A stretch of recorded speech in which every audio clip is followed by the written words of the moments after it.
Hi, my name is Nathan, and today we're going to do a comic book review of The Last Ronin, issue number 3, brought to you by RatedComics. Let's get to it. We open with this with a flashback. The Foot Clan gathers up to raise up the grandson to Oroku Saki and son to Oroku Karai. Oroku Hiroto, Shredder's son, now swears his fealty to the Foot Clan. We now know it's been 10 years since his mother and Oroku Karai have been murdered by the mutants of the Hamato clan. And I'm pretty sure Raphael has something to do with the murder of his mother too, from issue number 2. Now, Oroku Hiroto wants to send an invitation to Hamato clan leadership in Master Splinter in New York. This ain't your typical invitation. Now, we see a little older Oroku Hiroto talking to his mother in her preservation to under comatose that he wants to remind the city who is master. And he wants it to broadcast to every part of the city like a sweet 16 birthday, except the real horrible sweet 16. He's not even 16 no more. So he broadcasts himself as a hologram in the center of the city, reminding the citizens that for 2 decades, he's kept them safe and allowed them to prosper at will. His will alone decides the people's fate. Then he declares a monster is in the mist that attacked his sacred ground with terroristic mission.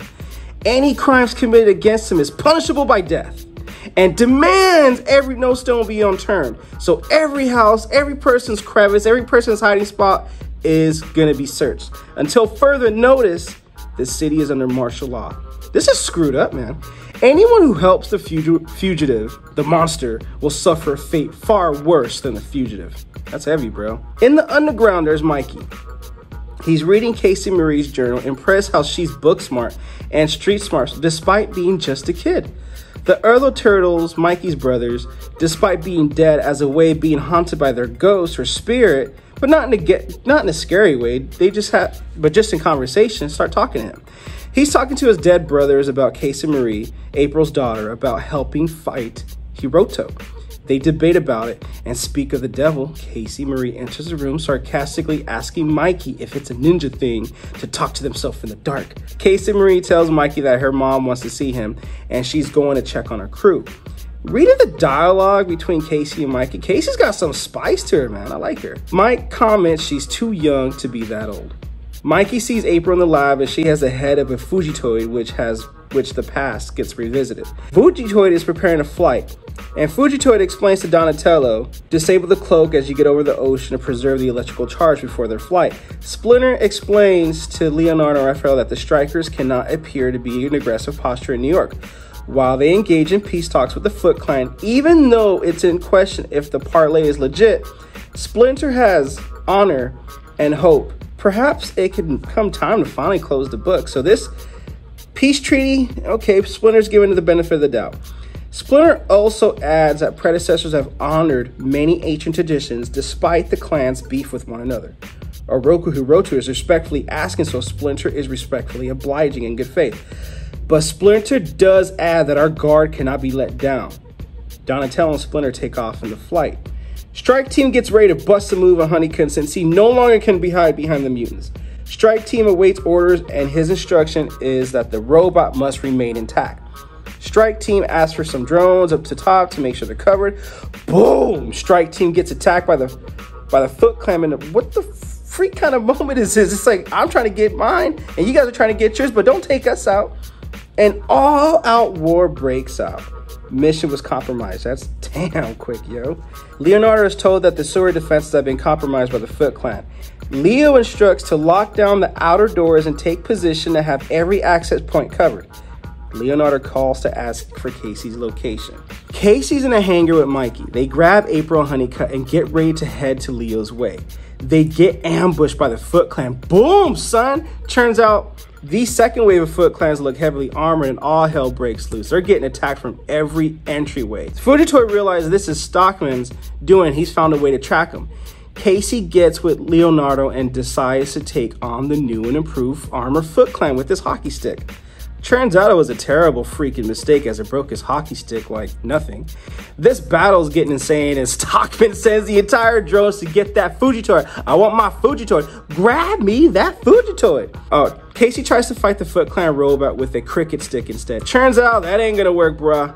This is going sideways. This battle is just going up against him. Casey picks up a sledgehammer, and that seems to do the trick with these robots. That knocks the head clean off the robot's body. At this point, we see Leo, Casey, and Mikey holding the lines as April gets Honeycutt into the safe room. But Stockman sent his entire drone robots that is too many for Leo and Casey to handle. But they're going to do their best to hold this line as long as possibly can. Leo tells Mike to get everyone clear and get the word to Donnie and Splinter Sensei. Honeycutt tells Stockman that he'll self-destruct before I let you hurt my friends and imprison me again. Stockman responds, well, if I can't have you, then no one can. Then Stockman initiates a self-destruct explosion on all the drones that creates this powerful and deadly explosion that just takes off. Like, it looks like it's an insane amount of explosion that we can only assume that took the lives of Casey and Leo. We later see Casey's masks and Leo's sword pierced into the ground. Meanwhile, back in present time, Casey sees all hell is breaking loose and everyone's panicking like a subway blackout, but without the blackout. As Casey makes her way through the surface, she runs into her crew, and the crew tells her that this martial law could bring down the whole damn resistance. Hope your mutant friend was worth it. While she's figuring out what to do, she gets interrupted by a freaking tank. What the freak is going on here? They ask to stop and identify themselves. Casey and crew tells the soldiers, hell no, and they fight these guys off and they split up. Casey tells the crew to stay underground and stay in communication. Watch your back and meet at the lair in an hour. Casey has to get back to April and inform her what the heck is going on the surface. This comic book is taking you on a hell of a ride. Back in the lab though, with April, Mikey is bitching about being poked with a needle. Come on, Mikey. Turns out Mikey has advanced mutation as he ages. He's healing faster and becoming stronger as he ages. Mike asks April how badly damaged his Honeycutt, and if he's still in there, and April says she doesn't know and hopes so. April's also pretty certain how Stockman found them last time was by hacking the security firewalls and the Fugitoid had developed to keep them hidden during the war. So reactivating the Fugitoid is like blasting another come kill us now signal to the bad guys.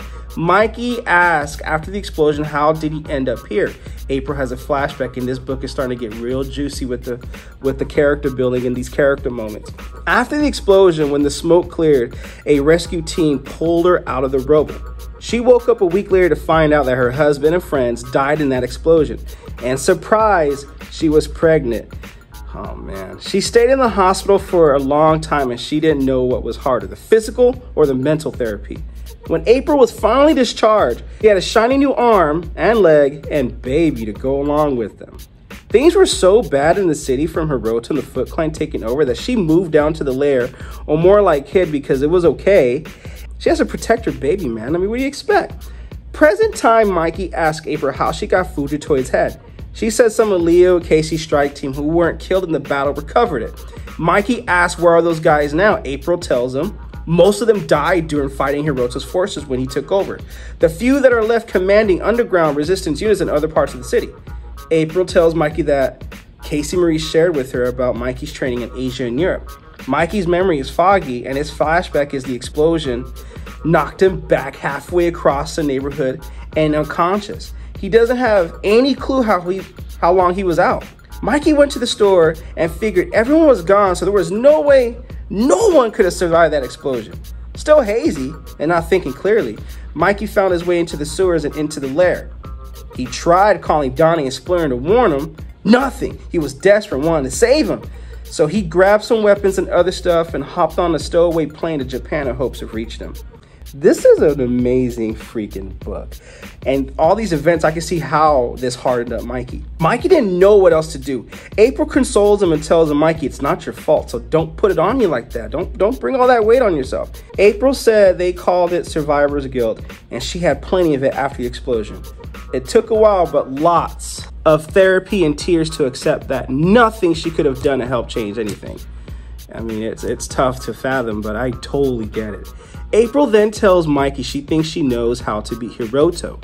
Casey Marie enters the room and tells her mom, then you need to show us right now, Mom, because all hell is breaking loose and everything. Casey and crew made it back safely to the lair. Okay, good to know. This page right here shows how crazy Hiroto is, standing on top of what we can only assume is the tallest building in New York. This really highlights how crazy this mofo is. I'll save some of these pages for your sake of enjoying the comic if you guys do decide to get the comic. But there is a huge debate about, on this page, there's a huge debate about attacking Baxter and waking up the Fugitor to help knock out Baxter's tech.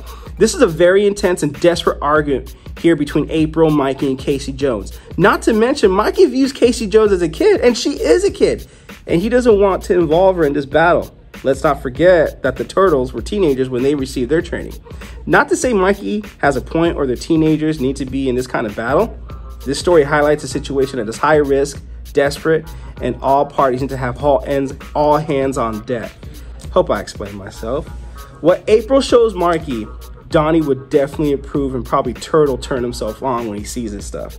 It's just a little something to help even the odds, and this book is freaking insane. That being said, I can't add nothing more to this book. This book is gangster. That being said, The Last Ronin, issue number 3. Comment below if you read the book. And if you haven't read the book, go ahead and get a copy of your book at RatedComics.com, link in description. If you like the content we're throwing up, go ahead and drop us a like, hit the subscribe and the bell notification. We'll get more comic book content and comic book reviews coming your way. Thanks again for watching. Until next time.